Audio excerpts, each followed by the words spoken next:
So we've not taken anything, like any water or anything. You can go and check too if you want. Hola, bonjour, namaste. So you can very well guess that we are checking out today and heading back to Varadero. It's raining here right now and Carmelita is already here to pick us up. Not sure what the weather is like over there, but either way, I'll take you around and show you some cool spots to check out in Varadero.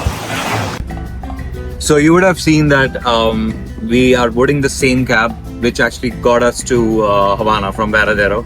And now the same cab is going to take us to Varadero again.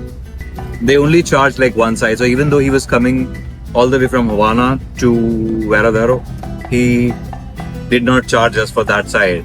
He's only charging us for the time that we are taking his ride. And the second really good thing about people over here is the sincerity. Like, I just went out to see if he was there because I don't have his number. I was talking to his brother, and dot at 10 he was outside. People are really lovely, honestly. I really like them. So if you're planning a trip to Cuba, I'm sure you would really like them too. If you're traveling from Havana to Varadero, it's smarter to stop at these places along the way that I'm going to talk about in a while, rather than making a separate trip from your resort. It'll save you quite a bit. If you're already staying in Varadero, you could use public transport to cut costs, though it will take more time and energy.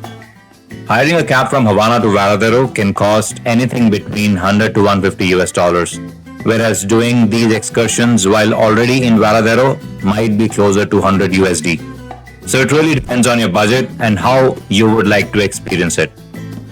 So our first recommended stop on the way to Varadero is Monserrate Viewpoint in Matanzas. From here you get sweeping views of the city and the coastline. It's a great way to start your journey before you even reach Varadero.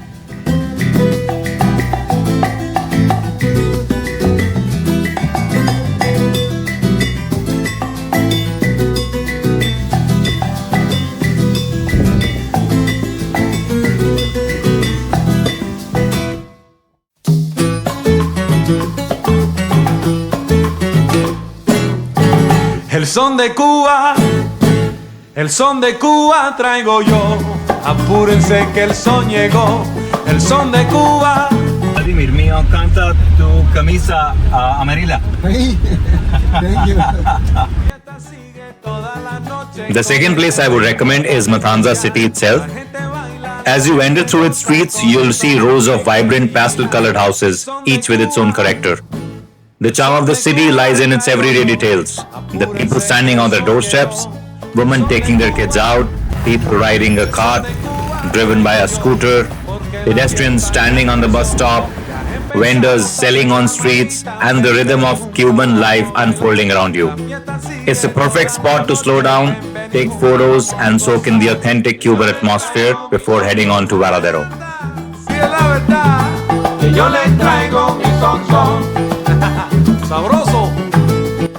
Now we are in downtown Matanzas, the vibrant heart of the city. The streets are lined with colorful colonial buildings and hotels, their pastel walls glowing in the sunlight and entrances overflowing with potted plants. People are just relaxing in this park, which is in the center of Matanzas downtown. It again has a Jose Marti statue with this woman symbolizing freedom and this angel secretly blessing the city. The aroma of fresh bread and Cuban coffee drifts through the plazas, while the cobblestone streets invite you to wander and discover hidden corners.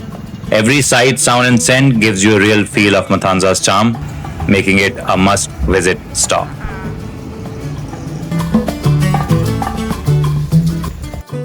Next up are the Bellamar Caves, one of Cuba's most fascinating natural wonders. You've probably heard about these caves and their formations in geography class in school. Well, I certainly did, and I'm pretty sure my teacher, Ms. Bhageshri, would be proud that I finally got to see them about 20 to 30 years later. There is a registration fee of $5 US per person and an extra $5 if you want to take your phone inside. I think we'll skip the phones for now. It could get slippery in there. Also, before you enter, check out the Visitor Center on the ground floor. It's filled with photos of what lies below and a fascinating history of the caves. Once you step inside, you're greeted by stunning stalactites and stalagmites that have been forming for thousands of years. The cool, echoing chambers feel like stepping into another world, and the crystal clear underground pools perfectly reflect the intricate rock formations above. Bellamar Caves are truly a magical stop for anyone visiting Varadero, offering both history and natural beauty in one unforgettable experience. And this is the entry to the cave. So we just came back from Bellamar Caves and just look at me, I'm sweating all the while. But it's an experience to be taken because the entire cave is about stalactites and stalagmites. There was a guide who actually came down along with us and he told us how these stalactites or stalagmites, they grow like 1 inch every 100 years. So that was really fascinating to know, and he showed us a stalactite which was there for like more than 100,000 of years. So that was good. And then he was funny, he made us splash some water on our face and told us that it's good for our youth and all that. So let's see for how many years I stay young. It's a 45 minutes tour. We are not supposed to touch any of these structures, otherwise they can literally break.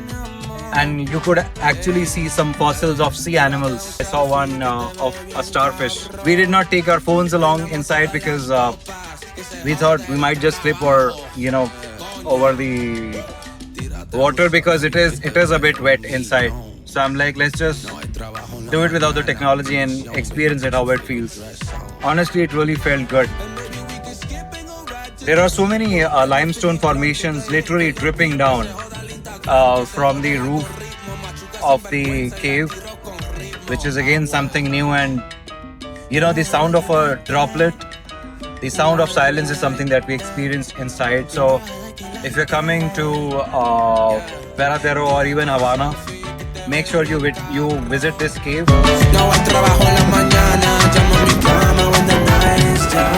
The next place I'll recommend is Canimar Bridge, one of Matanzas most iconic landmarks.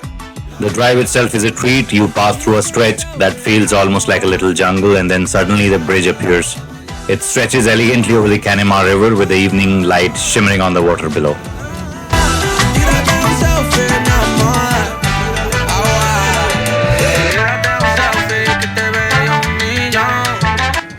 There is no entry fee to visit, but if you are into boating, you can actually rent and drive a boat yourself for about $75 with enough space for your family to join you.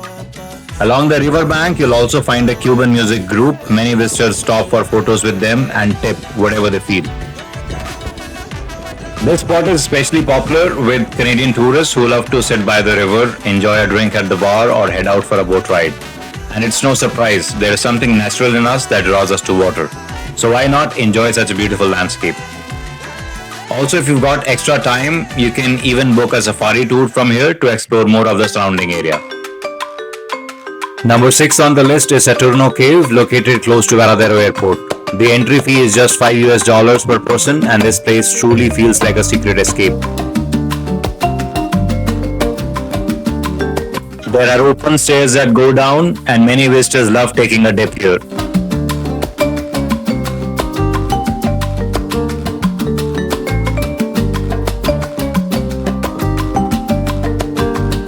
Hidden underground, the cave opens into a natural cenote with turquoise waters surrounded by dramatic stalactites and rocky walls.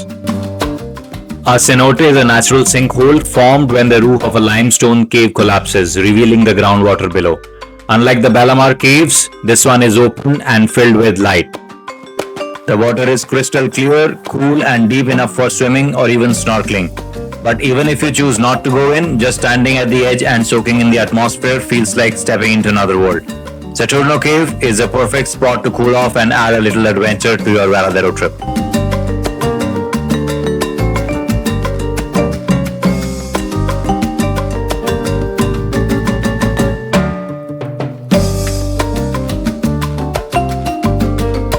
Seventh is hit the beach. Of course, no trip to Varadero is complete without hitting the beach. This stretch of coastline is famous for its powdery white sand and crystal clear turquoise water.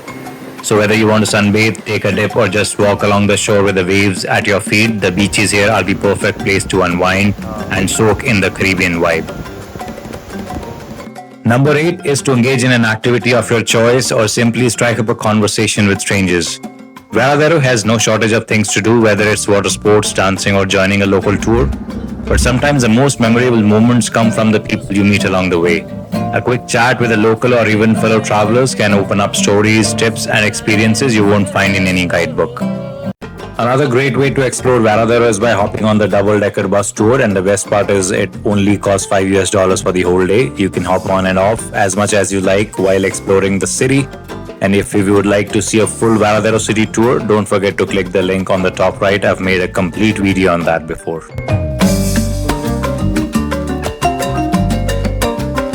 Most exciting experiences you can have in Varadero is the catamaran tour. It's a full day adventure out on the Caribbean Sea where you'll sail across turquoise waters, stop to snorkel over colorful coral reefs, and maybe even spot some tropical fish. The tour usually includes music, drinks, and lunch on a small island, so it's not just about a journey, it's a complete day of fun and relaxation. Sailing on the catamaran with the wind in your hair and endless ocean views is truly one of those unforgettable Varadero moments.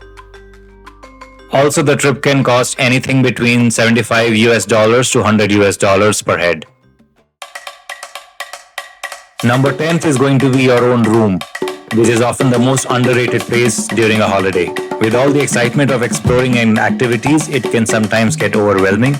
That's when your resort room becomes a perfect retreat, a cozy space to recharge, relax, and have some of the best conversations with your partner away from the crowds.